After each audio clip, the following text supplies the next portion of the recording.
Quer dizer, então, eu não imaginava, de jeito nenhum, você não imagina, você tem aquela... O pastor é o cara santo. Inocência. A inocência, aqueles olhos de inocência, aí você começa a ver coisas que te choca. Sim. Que te choca. E se você começa a ouvir coisas que te chocam. Eu vi o Macedo fazer uma coisa naquela casa de campo em Campos do Jordão. Mais uma vez, uma reunião íntima, uma reunião pequena. Nós fomos lá em Campos do Jordão, uma casa muito bonita, e eu vi ele colocar, eu vi, eu não estou mentindo, eu não vou falar o que eu não vi, eu vi ele pegar meninas bonitinhas, esposas de pastores, e botar ele no colinho dele, e ficar alisando o cabelo das meninas. Eu vi ele fazer isso com 3 esposas, eu não vou citar o nome das esposas, porque eu não quero denegrir o nome dos pastores. Mas eu vi. Talvez não estão nem mais. Talvez eles nem estão mais na igreja, mas eu vi 3 meninas, bonitinhas, elas eram esposas de pastor. Aí o Marcelo, vem cá, minha filha, senta aqui. A menina sentava no colo dele, ele ficava alisando o cabelo dela, a ponto da Esther ficar brava. Quer dizer, eu vi isso. Ele fazia isso na casa de campo, na casa de veraneio de Campos do Jordão. É coisa que você começa a ver. Aí você conta isso, você fala isso, o pessoal não acredita. Sim. Pô, o Macedo bateu na minha cara numa reunião sem nenhuma razão. Te bateu? Tapa no rosto? Ele tapa no rosto. A gente estava numa reunião em Itu. A Ana viu, ela estava comigo, ela ficou chocada. A gente estava numa reunião com... Todo mundo estava lá, tava o Romualdo, tava o Von Held, tava o Paulo Roberto, tinha bastante gente em todos os lugares. E eu estava no primeiro banco com a Ana assistindo a reunião, e ele, sem mais nem menos, dando exemplo de não sei o que, ele me deu pelo menos uns 5, 6 bofetes no meu rosto, na tapa mesmo. Eu fiquei sem reação, porque me pegou de surpresa. Uhum. E também, você vai fazer o quê? Não, você tá ali, você nem sabe o que pensar, né? Tá dando um exemplo, mas que exemplo, né? Sim, ele fala, eu queria te deixar claro aqui, perguntar ao senhor aproveitar dessa oportunidade, porque o irmão Alfredo Paulo, se me parece, ele já chegou a falar que parece que ele fez um vídeo falando sobre isso, que o Macedo já se mostrou até agressivo com alguns pastores e bispos, até já agrediu, e o senhor está comentando agora que ele se deu tapas no rosto, e o senhor ficou totalmente sem reação na hora, mas o senhor já presenciou isso em algumas outras situações, com outras pessoas, ele agredindo outras pessoas, porque assim, o Macedo nega, o Macedo nega que na época em que o Romualdo era bispo do Brasil, que o Romualdo fazia, acontecia, o Romualdo tirava a torta e a direita, que aquele comportamento não vinha dele, que ele não era assim, na verdade ele ficou até, ele se diz até surpreso, mas na verdade, pelo que o senhor está falando aí, é coisa diferente. Davi, é isso que eu tenho falado, e o pessoal não acredita. O Macedo na frente das câmeras, no altar, é uma pessoa. Por trás, eu vi vários sinais, vários momentos de raiva, de ira, que ele se transforma. Eu vou contar um caso que eu lembro. Eu vi esse caso. Na Celso Garcia, na Igreja Velha, na Celso Garcia, tinha um rapaz, ele tinha problemas mentais. E esse rapaz, ele na igreja todo dia, de manhã, à tarde e à noite. Ele queria ser pastor, ele é um rapaz com problema mental. Uhum. Eu vi um dia, esse rapaz, nós tínhamos no segundo andar da Celso Garcia uma sala onde o bispo fazia reunião com o pessoal. E esse rapaz, ele entrou nessa sala e eu vi o bispo Macedo escorraçar esse moleque, pegar esse moleque pelo colarinho e arrastar esse moleque para fora da coisa, assim, mas de uma maneira com raiva. Eu vi. Quando ele me viu, que eu vi ele fazendo isso, ele às vezes a gente tem que agir dessa maneira, e Mas eu vi, Davi, eu vi. E várias vezes ele bater na mesa, ele chegar a espumar. Então, esse é o problema. Ele é um ator muito bom. Na frente das câmeras, ele passa aquela mansidão. Quando ele faz a reunião dele, ele é um cara calmo. Mas por trás, quando ele tá nervoso, sai de baixo, rapaz. Eu sei porque ele bateu na minha cara. E eu não fiz nada. Ele não estava nem nervoso. Ele não estava nem nervoso. Quando ele fica nervoso, sai de baixo. Sai... E outra coisa que ele faz, eu posso testemunhar. Ele manda você fazer as coisas, mas ele mesmo não faz. Quando o Carlos Magno falou que o Carlos Magno usou até o cagão, borra calça, ele não vai, ele manda você fazer. Eu me lembro que quando eu fui assumir Minas Gerais, tinha um pastor lá que ele odiava esse pastor, porque esse pastor ele tinha opinião, ele falava as coisas que tinha que ser falado. O Macedo é o seguinte: se você falar sim, senhor, tá tudo bem. O dia que você discordar dele, ele vira um bicho. Eu vou contar uma experiência. Mas esse pastor em Minas, Davi, ele falou para mim, na Rádio São Paulo, ele falou para mim: você vai para Minas, eu não quero esse cara na igreja. Manda ele embora. E eu, ok. Eu fui para Minas com essa visão de mandar o cara embora. Chegando lá, eu comecei a visitar a casa dos pastores, as igrejas, e eu conheci esse rapaz. Um rapaz bacana. Ele levou na casa dele, me apresentou esposo, filho. E eu vi que esse rapaz não tinha nada do que ele havia falado. E eu não mandei esse rapaz embora. Esse rapaz chegou até a me ajudar muito. Ele era um homem de Deus. Então o Macedo manda os pastores fazer a coisa e depois ele nega. O caso do Romualdo é um exemplo. Ele sabe de tudo. Não cai uma folha de papel na Igreja Universal sem que ele não saiba. O chute da santa do Von Held, aí ele joga, quando a coisa acontece, ele tira o dedo da seringa. Sim, aí ele, sim. Você está entendendo como ele faz? Sim. Por exemplo, eu me lembro em Miami, quando eu era pastor em Miami, sim. ele queria me transferir para Nova York, mas eu já Sim. tinha sido transferido em 3 meses, Sim. umas 5 vezes. E eu falei para ele: não, bispo, eu não posso ir para Nova York agora, porque meus filhos têm escola. Eles não estão aprendendo nenhum idioma, porque eles começaram num idioma, vão para outro. Eu mudo toda hora. O pessoal, a Ana pode falar isso, o pessoal da escola vieram atrás da gente. Pô, vocês mudam muito de escola, o que está acontecendo? E eu falei não para ele. Falei: não, bispo, eu não vou para Nova York, eu vou para Nova York quando os meus filhos tiverem como é que fala? Vacation? Férias de escola. Uhum. Aí eu vou. Rapaz, ali ele virou um bicho. Porque eu falei não para ele a primeira vez. Uhum. Então, quando você fala não para ele, sai de perto. Eu queria te fazer uma pergunta, Jair. Só para lembrar aqui, você está contando algumas situações. No período, o pastor Carlos Magno, contou sobre o episódio. Você já falou, inclusive, que você estava lá no jogo do Dow 10.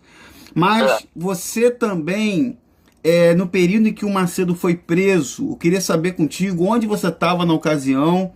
Porque rapaz, eu estava na Celso Garcia, eu tenho uma história muito boa para te contar. Conta aí. Peraí, rapaz, olha. Primeira vez que a polícia entrou na Celso Garcia, Sim. Eu estava lá. Eu estava com o Carlos Magno, eu estava com o Rodrigues, eu estava com o Maduro. Eu estava lá na Celso Garcia, eu era pastor de Santo André, não sei o que eu fui fazer lá na Celso Garcia, eu estava lá, a polícia chegou. Tá? E isso foi quando a polícia chegou. Primeira vez. Não falando da segunda, não, falando da primeira. O pessoal vê como que a minha história vai lá atrás. Eu estava na Celso Garcia, chegou a polícia civil para investigar a igreja. Ele estava lá, mas na época ele estava com aquela peruca. Você lembra que o Carlos Magno falou da peruca? Da peruca, é. Ele estava com a peruca, a polícia não conheceu ele. Rapaz, olha, sim. Ele fugiu que nem um cachorrinho com o rabinho nas pernas. Ele sumiu. Ele desapareceu da igreja, ele pegou o avião, foi para o Rio de Janeiro, de Janeiro ele foi embora para os Estados Unidos. Desapareceu. Eu sei que eu estava lá, eu vi. Da segunda vez eu estava em Minas Gerais. O que você quer perguntar da segunda vez, Davi?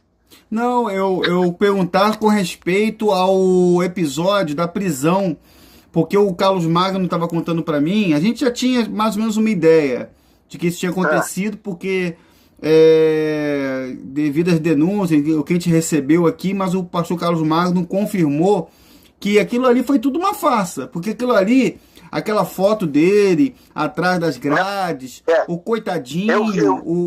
Eu vim de Minas visitar ele. Ah, é? Ele tava no escritório, ele nunca ficou dentro da cela. Aquela foto tirada dentro da cela foi por causa da como é que foi? Para colocar no comoção nacional, né? Foi uma promoção. Ele ficou com a dona Esther no escritório o tempo todo. Eu vim de Minas e eu visitei ele. Ele não ficou dentro da prisão com o pessoal normal, não. Dormiu no chão ele? Dormiu no chão? Dormiu no chão. Dormiu no chão? Porque no filme Nada a Perder, um filme fantasia, o filme de super-herói, aquele filme, né, que a gente vê que ele é visto como um verdadeiro guru, ele é naquele filme eles fazem ele virar um verdadeiro mártir, porque ele dorme no chão, ele olha assim pro céu, tipo assim. Então, olha, quem não conhece ele fala, esse homem sofreu muito. Eu não vi ele dormindo no chão. Quando eu vi, ele estava no escritório do delegado com a dona Esther. E, rapaz, eu assisti um pouco do filme dele, me deu vontade de vomitar. De tanta coisa que eu sei que não é verdade. Fala aqui um pouco com a Ana, Davi. Eu tenho que tirar ir no banheiro. Tá bom, peraí. Sim, dona Ana. Dona Ana. São tantas coisas que... São tantas coisas, faz tanto tempo. E como você falou, a gente não está falando essas coisas para denegrir ninguém, entendeu? Sim. Que as pessoas falam, mas você está descobrindo... A nudez de Noé. A nudez de Noé. Não é isso. A gente está falando que é para a pessoa ver que às vezes ela vê o pastor no altar, vê o pastor no altar e fala, nossa, que pessoa santa, né? Ela adora mais o pastor do que o Senhor Jesus. E a pessoa é cheia de coisas por detrás, cheia de erros. É verdade. Tem uma coisa que eu gostaria de dizer, por exemplo, quando a gente estava começando, como eu falei, a gente foi numa reunião, acho, era pastores e esposas, no começo ainda. E eles pediram a oferta, naquela época eles pediam as joias e tudo, né? Tudo, o seu anel, a sua aliança de casamento, tudo que você tem. Inclusive a gente deu a nossa aliança. Aí eu fui no escritório, não sei o que eu fui fazer, na Celso Garcia. Chego lá, tá a esposa do Marcelo Crivella. Tinha mais algumas esposas que eu não lembro quem estava, mas esposas dos líderes. E aí elas estavam com todos os anéis assim no chão, né, jogados no chão, e estavam escolhendo qual você quer. Esse aqui é legal, não, esse aqui não vale nada. Entendeu? E eu fiquei olhando assim, falei, meu Deus, o que é isso? Deixa eu só recapitular, deixa eu só entender, dona Ana. Quer dizer que na Igreja Universal da Celso Garcia se pedia as alianças das pessoas como oferta, como forma de doação. As pessoas tiravam aliança de casamento, alianças de compromisso, às vezes até com valor emocional, entregavam e depois lá dentro se fazia o chamado rateio entre as esposas. Elas ficavam disputando para ver quem levava qual aliança. Na Celso Garcia, todas as igrejas pediam os anéis e era tudo levado para lá, né? Mas eu não sei se aquela quantidade era só ali daquela igreja ou era das outras, mas sim, a pessoa dava anel de diamante ou de ouro, ou de, entendeu? O que for, aquilo que, como você falou, às vezes com um valor pessoal, sentimental, e ela doou. E aí as esposas ficavam escolhendo e pegavam, punha no dedo, falavam, eu gostei desse, tá bom. E pegava os anéis e levava embora. E pra mim aquilo eu fiquei horrorizada, entendeu? E uma outra coisa também que aconteceu foi quando a gente começou a ir nessas reuniões mais íntimas, a gente tinha um salário pequeno, eu comprava as roupas que eu podia, né? Onde eu podia. Naquela época tinha, não sei se tem no Brasil, as lojas Marisa. Uhum. E eu, na minha inocência, né? Eu dava o dízimo, dava oferta, com aquele pouquinho que a gente ganhava, eu dava as coisas. Então eu fui e comprei uma roupa para ir na reunião e uma esposa, que era a esposa do Von Helder na época, foi a primeira vez que acho que eu encontrei com ela, ela olhou para mim e falou assim, nossa, onde é que você compra as roupas? Na Marisa, com aquele deboche, né? Uhum. E realmente eu tinha comprado lá, porque não tinha dinheiro para comprar em outro lugar. Então, todas essas coisas, não é que tem isso no meu coração, eu quero que as pessoas entendam, eu não tenho nada contra ninguém no meu coração. Se eu encontrar com uma dessas pessoas hoje, se ela quiser falar comigo, eu vou falar com ela com todo o meu amor e carinho. Mas são coisas que você começa a ver que a pessoa que está ali no altar, e as esposas e tudo, não é aquela santidade toda que, aquela reverência toda que o pessoal dá para eles, verdade? Sim, e eu queria perguntar à senhora, do ponto de vista das esposas, porque as pessoas que não sabem, na Universal, quando se arrecada, quando se traz os envelopes, quem tira do envelope, pelo menos lá dentro, são as esposas, né? Que são elas que tiram, você faz a separação do pedido, que eles pedem o pedido e o dinheiro, a oferta. Então, as esposas que ficam muito nos bastidores. Agora, tem muito caso, dona Ana, pelo menos agora, a gente tem muito caso no Brasil, de anos para cá, de esposas com problemas psicológicos, esposas que foram humilhadas, às vezes até em reuniões de pastores. E eu queria saber com a senhora se na época da senhora, que são muitos anos atrás, se já tinham essas humilhações públicas. Desculpa que eu vou falar aqui com todo respeito, esposas que são chamadas de porcas, ou de, você é culpada, minha filha, você é culpada por teu marido não estar crescendo. Eu queria saber se na época da senhora também aconteciam coisas parecidas, se a senhora já presenciou isso. Tranquilo, desde o começo. Ela foi chamada de gorda, você é uma gorda, ou teu marido não cresce que é culpa sua, você é uma mala, cheia de pedra, teu marido não vai para frente por causa sua, entendeu? Era humilhação em cima de humilhação. Então, como esposa, realmente, a esposa que vai e conta a oferta, tira os pedidos, às vezes você lê os pedidos, às vezes não, porque aí você fica tão desesperado de saber quanto deu oferta para o marido não ficar chateado, para ele não levar bronca, entendeu? Você já fica esperando tudo. E que é aquele desespero, e aí na reunião, na frente de todo mundo, há aquela humilhação. Na reunião de esposas, na reunião de todos juntos, é falado coisa que ofende a esposa, né? Principalmente na parte que você falou, você é uma porca, você é isso, você é aquilo, uma coisa assim absurda, ao invés de ensinar a esposa, ou de orientar, ou de perguntar quantas almas, quantas pessoas tinha na igreja, quantas pessoas foram curadas, não, era tudo em cima do dinheiro, e a esposa realmente sofre. Falei pro meu marido que os pastores, os bispos, até hoje as esposas têm esse problema mental mesmo, porque há como fala, guilt, uma culpa, ela leva a culpa de tudo, entendeu? Tudo que acontece que não foi bom é culpa da esposa. E aí o marido, escutando isso, o que ele vai fazer? É culpa sua, ele vai seguir a direção. E a esposa está preparada, que não está, ela vai... Muitas vezes eu fiquei me sentindo culpada. Olha, vou contar em outros vídeos as loucuras que eu fazia. Sim. Nas ofertas. Eu fazia até corrente de Jericó em volta da sacola de oferta, sozinha no escritório. Meu Deus para aquela oferta crescer. É mole. Entendeu? Imagina. Quer dizer, a senhora... porque, dona Ana, às vezes as pessoas não entendem, as pessoas às vezes não compreendem que na visão do pastor, se eu estiver errado, a senhora me corrija também, o irmão Jair também pode... Também depois ele pode até comentar que na visão, eu estava falando aqui que o pastor ele ia ensinar, se estiver errado o senhor me corrige, o senhor tem bem mais experiência para poder dizer isso, que quanto mais ele pede, quanto mais o povo dá, mais o povo está sendo abençoado. O Macedo sempre falou isso. Inclusive, nessa reunião lá do Da Odesse, foi o que ele falava. Quem embarcar nessa, tá lá no vídeo, quem embarcar nessa é abençoado. Quando, na verdade, não é isso. Então, os pastores sempre foram ensinados a pedir, porque qual era o termômetro para saber se espiritualmente, na visão do Macedo, uma igreja está bem? Quando está pedindo bem, quando está arrecadando bem. Se eu estiver errado, o senhor me corrija. Você está certo, Davi. Pois é.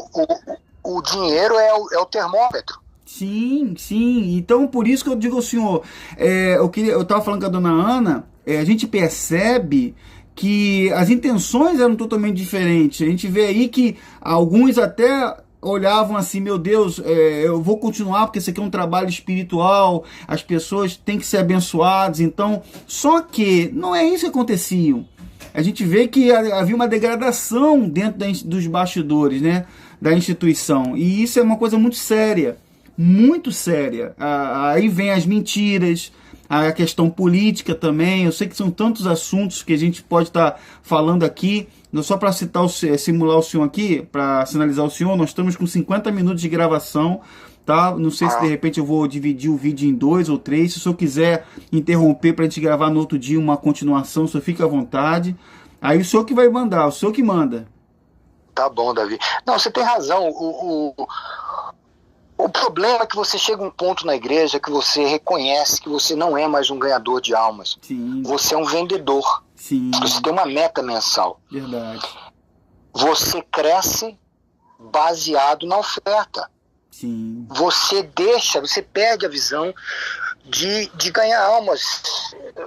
Não é que você perde a visão, é que essa visão nunca existiu por parte da liderança. Sim. E eles levam uma vida de luxo. E o interessante, na minha opinião, o que justifica, eu sempre ouvi isso da boca do Macedo e da boca do Paulo Roberto Guimarães, de outros líderes, que eles diziam o seguinte: a gente leva as ovelhas ao pasto verdejante e a gente come do pasto. Mas o problema, Davi, é que você não vê nenhuma ovelha no pasto verdejante. Sim. As ovelhas da Igreja Universal, elas estão fracas, raquíticas, elas estão morrendo, elas estão desesperadas, elas não têm lã. Tosqueadas. Eles usam o exemplo... Estão sempre sendo tosqueadas, né? Porque eles dão um exemplo seguinte: se a gente não tosquear as ovelhas, elas morrem, mas espera aí, você está tosqueando uma coisa que não tem mais lã, você já tirou tudo. E aí, é isso que eu quero que as pessoas entendam, a razão de nós falarmos, de eu voltar com os meus vídeos. Por favor, eu não tenho ódio de ninguém da Igreja Universal, eu sei que você também. Nós temos boas intenções, nós queremos abrir os olhos dessas pessoas, mostrar que esses líderes religiosos são atores. Eles mostram uma coisa que na verdade eles não são. Mas eu não quero, Davi, de maneira alguma, um mal para nenhum deles. Sabe qual é a minha intenção, Davi? Sim. O desejo do meu coração é que um dia ele abrisse os olhos, que um dia ele se arrependesse, que um dia ele pegasse o dinheiro dos aviões, o dinheiro das empresas, o dinheiro dos apartamentos, das casas de luxos e ajudasse as pessoas, abrisse um lugar que desse comida de manhã, à tarde e à noite, porque o pessoal está passando fome. Eu gostaria, Davi, os próprios de ver... voluntários, né? Os próprios obreiros, muitos obreiros estão voluntários que não tem nem o que comer em casa. Não tem, Davi. Eu gostaria de ver esse hospital aberto para todo mundo. Tem dinheiro na Igreja Universal para fazer isso, Davi. Tem. É isso que eu queria. Eu queria que ele se arrependesse antes dele morrer. Também tem esse desejo. Essa é a minha intenção. Eu não quero o mal dele, eu não quero o mal de ninguém. Eles têm o poder e dinheiro na mão para ajudar muita gente, como você falou, os próprios obreiros, e eles não estão fazendo isso, e a gente está vendo a pessoa com medo, a pessoa com aquela pressão psicológica, aquele terrorismo espiritual, e ela tem medo de sair, ela tem medo de que vai acontecer alguma coisa ruim com ela, e não vai, Davi, não vai. Se ela continuar com Jesus, ela vai ser abençoada. Eu sempre ouvi na Igreja Universal, Davi, que se a pessoa sair do guarda-chuva da Igreja Universal, coisas ruins vão acontecer. Não é verdade. Não é verdade. É isso que eu quero que a pessoa, que ela aprenda. Não quero que ela se revolte, que ela, se ela quiser continuar indo na igreja, ela vai, mas que ela aprenda que a igreja é o Senhor Jesus. O meu problema, a teologia da prosperidade cria um povo muito dependente. Você vê um testemunho, uma palavra aí, eu vejo às vezes o comentário do povo da Igreja Universal: oh meu Deus, essa palavra é muito forte, eu precisava ouvir isso. Peraí, o mesmo Espírito que falou com ele fala com você. Exatamente. A pessoa é dependente. Olha, Davi, eu conheci um pastor, esse cara foi muito meu amigo, a gente trabalhou junto no Brasil e aqui nos Estados Unidos. Esse cara não está mais na Igreja Universal. Ele nunca pregou de salvação na igreja. Ele nunca falou de pecado na igreja. Ele era um pastor que fazia o povo rir, Sim. que cantava muito. Ele era um pastor muito carismático. Eu perguntava: por que você não prega de salvação? Por que você não leva as pessoas a Jesus? Ele falou para mim: o dia que eu fizer isso, o pessoal para de dar oferta. O pessoal para de sacrificar. Então, a teologia da prosperidade do Macedo, de todos esses que estão no Brasil, dos que estão aqui nos Estados Unidos, é criar um povo dependente, um povo que precisa do homem. Eles não levam a pessoa a Jesus. Eu estava lendo a Bíblia hoje com a Ana, eu estava falando da oração do Pai Nosso. Ela é tão simples, Davi. Jesus falou: entra no seu quarto quando você quiser orar. Você não precisa ir numa igreja, entra no teu quarto, fecha a porta e ora, e Deus vai te ouvir. E Deus fala... Jesus ensinou: dar o pão de cada dia. Jesus não falou que você vai ser rico, que você vai ser milionário. Ele nunca ensinou isso. E uma coisa que eu preciso falar com o senhor, cortando um pouco o seu raciocínio, é que às vezes as pessoas nos ouvem falar. Eu, quando tenho oportunidade, eu sempre venho no canal para tentar deixar uma mensagem, mas levar as pessoas a entender que, primeiro, nós não temos a verdade absoluta. Ela tem que ser livre para ela poder pesquisar, ler, estudar, orar, porque o próprio Espírito que vai falar no coração dela.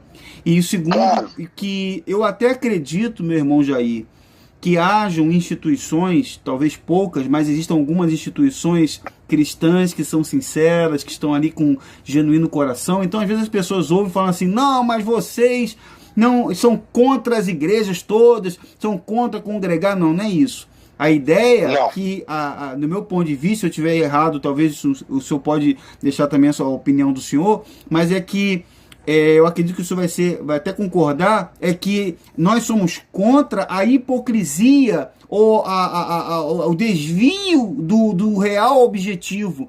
Quando começam a vir os desvios de finalidade, quando começam a deixar de valorizar o ser humano, a pessoa que de fato é o templo do Espírito Santo. Então, eles começam a transformar templos de pedra, templos luxuosos em lugares sagrados. Aí as pessoas começam a se tornar dependentes desses lugares.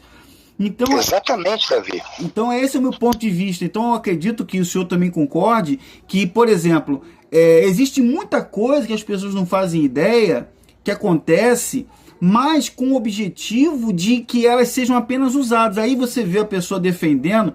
Eu sei que, infelizmente, meu irmão Jair, vai ter muita gente, o Macedo sabe disso. Uma vez, eu não lembro qual foi a entrevista, se foi pro Caio Fábio ou pro próprio irmão Alfredo Paulo, que o Macedo chegou a falar isso. Eu não estou certo. Quem estiver acompanhando o vídeo, por favor, quiser me corrigir depois, me corrija, por favor, escreva lá nos comentários. Que o Macedo diz que ele disse duas coisas que para mim são tristes ouvir. Tristes. Ele falou primeiro que ele pesca usando fezes. A pescaria, a isca são fezes. Segundo, ele sabe, o Macedo sabe que no meio de uma multidão vai ter sempre gente que vai apoiar ele, vai estar sempre gente com ele, não tem jeito. Por mais que você fale, vai ter sempre aquelas pessoas que vão estar defendendo, vão estar falando, como eu já coloquei até lá no Instagram, pessoas falando coisas absurdas, dizendo até que ele fez uma obra maior que Jesus. Maior que Jesus, coisas absurdas. Então, a gente vai reparando que o Macedo hoje, ele sustenta o trabalho dele, assim como outros iguais, pela falta do conhecimento genuíno de muita gente. Então, mas aí é que tá, Davi. Eles não querem que a pessoa conheça a verdadeira verdade, porque a partir do momento que isso acontecer, elas serão libertas das garras dele.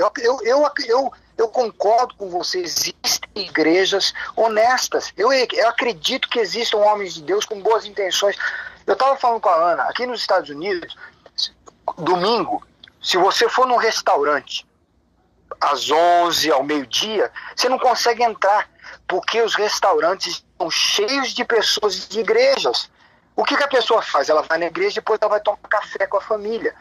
Mas eu até dei o exemplo, se fosse na Igreja Universal, essa pessoa não teria dinheiro para fazer isso. Ou não estaria no restaurante, ficaria o dia todo lá. E aí o pastor tira tudo dela. Aqui não. Aqui o pessoal vai na igreja e vai comer com a família. Isso acontece no Brasil. Outra coisa, o pessoal que fica defendendo o Macedo, poxa, eu oro por essas pessoas. Aqui nos Estados Unidos aconteceu isso. O pessoal que ficou defendendo o Trump agora está na cadeia e ele não quer saber de ninguém. O Macedo é a mesma coisa. A pessoa que fica defendendo ele, quando a pessoa estiver com problema, ele não quer saber dela. Exatamente. Ele e a família estão garantidos, Davi. Sim. Eles pegam o aviãozinho deles e vão para onde eles quiserem. Então eu penso o seguinte, essa coitadinha dessa senhora aí que está aí dando tudo que ela tem, a intenção não é entenda, minha senhora, eu, Davi, o Alfredo, outros, nós queremos ajudar as pessoas, nós queremos abrir os olhos das pessoas. Existem homens de Deus, existem igrejas boas. Aqui nos Estados Unidos tem igrejas que o pastor ainda é honesto, ele tem o trabalho dele, Davi. Ele trabalha, aí quando ele tem o tempo dele, ele vai e prega. Mas eu fico triste com a exploração religiosa. Sim. Com esse negócio do dinheiro. Você tem que conquistar para dar. Se você lê o Pai Nosso, eu estava falando isso com a Ana hoje. Tem que dar para conquistar. Isso não existe. Jesus já morreu por nós. Ele sacrificou-se por nós.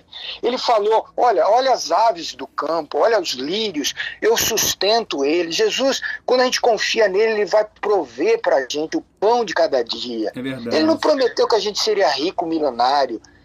Poxa, aí o pessoal dá o exemplo. Jesus entrou em Jerusalém com um jumentinho, então eu posso ter um jato, eu posso ter um avião. Peraí, meu amigo, você está indo de um jumentinho para um avião? Nada a ver. E o ônibus, e o trem, é muita coisa. O senhor vê, meu irmão Jair, que, como eu havia dito, o Macedo, ele se considera superior ao ponto dele dizer publicamente.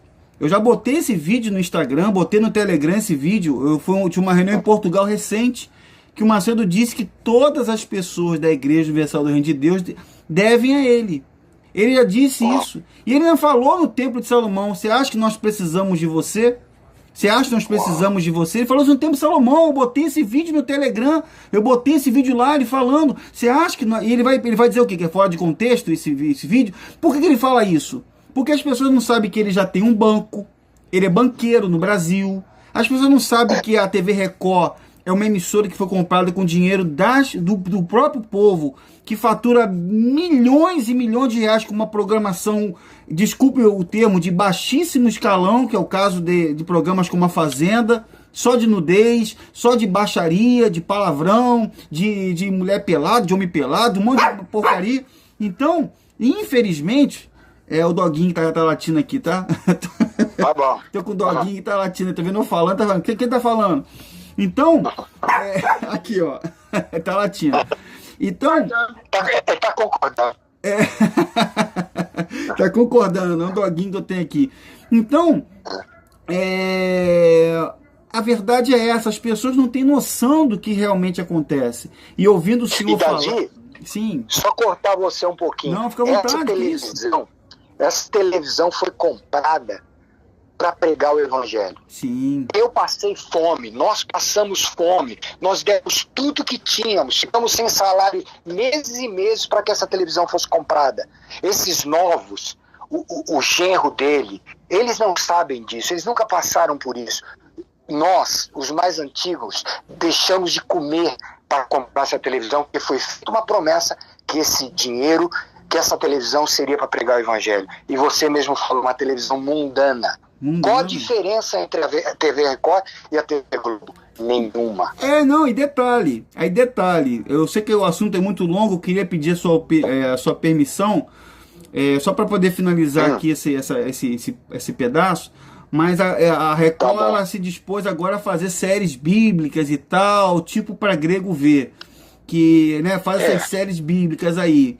Mas a Record, na verdade, é uma emissora comercial como qualquer outra, e pior às vezes, né? É cópia da TV Globo, que tanto ele criticou, mas o Macedo tende a copiar aquilo que ele criticava. Ele criticava a Igreja Católica, mas leva as pessoas à idolatria, exatamente como a instituição católica romana. Não digo os católicos em si, porque tem os católicos, muitos católicos sinceros, pessoas de bom coração, mas eu quero dizer que ele criticava muito a Igreja Católica, mas pratica a idolatria, faz o secretismo religioso, praticava a Umbanda, a Quimbanda, o Candomblé, mas na sua instituição ele invoca as entidades, trabalha com a palavra das entidades, as entidades têm peso, a palavra dela, ou as supostas entidades. Então o Macedo, o que ele criticava, ele faz agora a mesma coisa. A mesma coisa. Então... Davi, sim. Sabe o que ele é? Ele é um camaleão. Ele muda de cor de acordo com o ambiente. É verdade. O que favorece a ele transforma. Vai. Infelizmente. Nós temos... Mas é isso, Davi. Tem muita coisa. Não, tem beleza, muita história. então, meu irmão Jair, eu vou pedir sua permissão... Se a gente pode, numa outra ocasião, poder continuar gravando, fazendo mais conteúdo. Nós já estamos aqui com 1 hora e 5 minutos de vídeo. Eu vou talvez dividir o vídeo em 2, mas eu já quero te agradecer. A gente pode fazer um segundo vídeo? Pode ser? Claro que sim, meu irmão Davi. A gente, quando você quiser, a gente faz. Tem muito mais coisa para falar. Ah, legal. Tem muita mais coisa. Que Deus abençoe, Davi. Muito obrigado, tá? Pela oportunidade.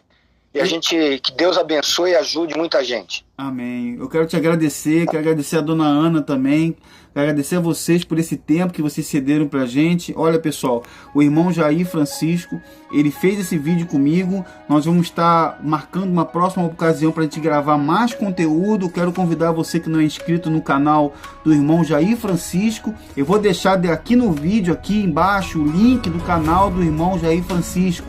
Vai ficar aqui embaixo o link do canal dele para você poder ir lá, poder assistir os vídeos, conhecer um pouco da história dele também. E você que não é inscrito no meu canal, se inscreva, deixe seu like, compartilhe o vídeo para que outras pessoas possam conhecer. Quero agradecer sua companhia, sua presença. Em breve estaremos gravando novos vídeos. Que Deus abençoe a todos, um grande abraço e até a nossa próxima participação. Tchau, pessoal!